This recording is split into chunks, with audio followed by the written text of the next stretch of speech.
Prestasi timnas Indonesia sedang meningkat drastis dalam 1 tahun kebelakang. Peningkatan prestasi ini kemudian membuat banyak pemain keturunan berlomba-lomba mau memperkuat timnas. Padahal sebelumnya beberapa pemain ini pernah menolak pinangan PSSI. Fenomena seperti ini memancing kritik dari Justin Hubner, pemain paling prima dalam skuad timnas. Seperti apa ulasannya? Timnas Indonesia telah mengalami perkembangan yang sangat pesat semenjak kedatangan Sintayong. Namun sebelum kedatangan pelatih Korea Selatan, timnas berada dalam era kegelapan. Sebuah era yang menurut banyak orang adalah era paling suram. Pasca kepergian Luis Milla, kursi kepelatihan timnas berada dalam kekosongan. Timnas yang kali itu menjadikan Bima Sakti sebagai caretaker tertarik dengan rekam jejak Simon McManamy. Simon saat itu baru saja membawa Bayangkara FC menjuarai Liga 1 musim 2016-2017. Meskipun memiliki CV yang menarik, McManamy nyatanya tidak bisa membangkitkan Indonesia. Timnas di bawah asuhannya justru mengemas sejumlah hasil mengecewakan. Bahkan timnas selalu menjadi bulan-bulanan lawan dalam sejumlah laga kualifikasi Piala Dunia 2022. Pola permainan dan komposisi skuad menjadi perbedaan mencolok era McManamy dan Sintayong. McManamy dahulu banyak mengandalkan pemain-pemain senior. Sebut saja Beto Goncalves, Justinus Pae, Ahmad Jufrianto, dan beberapa nama lainnya. Sintayong sementara itu lebih memilih memotong generasi. Pemain-pemain andalannya mayoritas adalah pemain-pemain muda yang belum banyak mengenyam pengalaman. Sebut saja Rizky Ridho, Pratama Arhan, Hernando Ari, dan sebagainya. Perbedaan komposisi pemain ini membuat permainan timnas era Sin dan era McManamy benar-benar berbeda. Permainan timnas era McManamy buat sebagian orang jauh lebih monoton dan membosankan. Inilah yang membuat karir McManamy tidak bertahan lama. Pelatih asal Skotlandia itu dipecat pada November 2019. Statistik timnas bersama McManamy adalah menang 2 kali dan menelan 5 kekalahan dari 7 pertandingan. Pasca era kegelapan, timnas akhirnya bangkit dari keterpurukan. Sintayong butuh waktu untuk beradaptasi. Hingga pada akhirnya pelatih asal Korea Selatan ini membawa sesuatu yang berbeda ke dalam skuad Indonesia.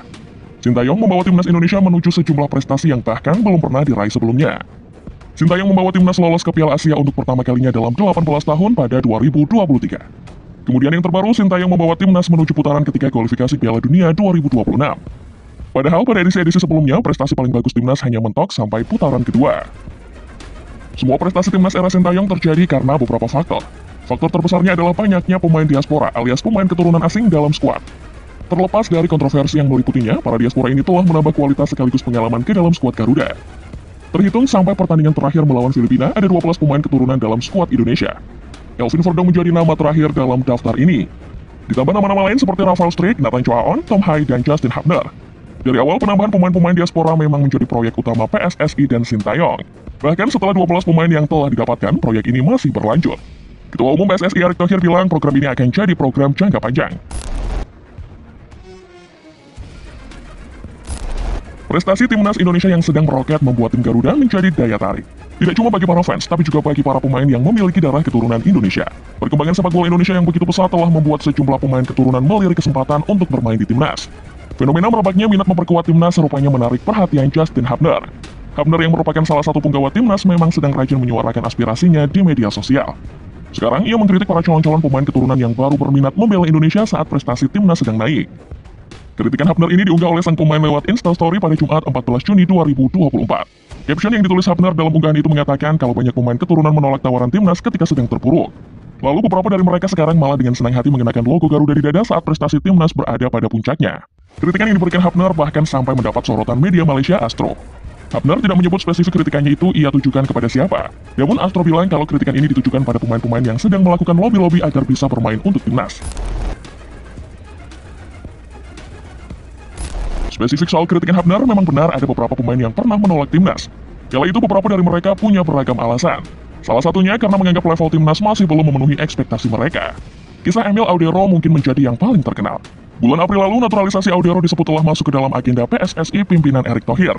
Namun naturalisasi impian itu pada akhirnya batal terlaksana karena keinginan Audero sendiri. Belak-belakan Audero menyatakan kalau dirinya memang orang Indonesia. Namun kiper berusia 27 tahun masih ragu melepas status kewarganegaraan Italia yang ia miliki. Audero juga mengatakan kalau ia tidak melihat keuntungan yang lebih besar dengan memilih kebangsaan Indonesia ketimbang Italia. Lalu ada Kevin Dix. Pada tahun 2022, PSSI sempat melakukan upaya awal menaturalisasi Kevin Dix.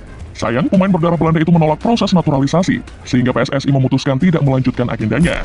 Awalnya diketahui Dix menolak proses naturalisasi dari timnas karena tidak mendapat restu orang tua. Namun PSSI menyatakan kalau Dix menolak Indonesia karena keputusannya sendiri. Bersamaan dengan PSSI, timnas Belanda juga menyatakan minatnya pada Dix. Dix lebih memilih Belanda daripada Indonesia. Terkhusus Kevin Dix, meski pernah menolak timnas, belakangan ini sang pemain mulai melempar kode untuk Indonesia. Pemain berdarah Belanda ini menyukai semua unggahan yang berkaitan dengan Indonesia di media sosial. Sayangnya, momen ini terjadi saat prestasi Indonesia sedang menanjak. Sedangkan saat Indonesia sedang dalam masa transisi, Tix malah menolak pinangan Garuda. Terlepas dari banyaknya kontroversi soal pemain naturalisasi, PSSI tetap ada rencananya. Ketua Umum Erick Thohir telah menetapkan proyek naturalisasi sebagai bagian dari pengembangan sepak bola Indonesia. Jadi proyek ini akan terus berlanjut apapun yang terjadi. Meski proyek naturalisasi menjadi agenda utama, PSSI tidak melupakan agenda melakukan pengembangan di level lokal. Setelah tim nasional, Erick Thohir bilang proyek PSSI berikutnya adalah melakukan pembenahan liga. Terkhusus pemain naturalisasi, PSSI bilang kalau setiap pemain yang punya darah Indonesia berhak membela timnas. Jadi, terlepas dari apapun tujuannya, selagi pemain itu mau membela timnas, tidak boleh ada yang menghalangi. Itulah dia ulasan mengenai kritikan Hafner pada calon-calon pemain naturalisasi Indonesia. Bagaimana menurut Football Lovers, apakah kritikan Hafner pantas dan sesuai fakta? Komen di bawah ya.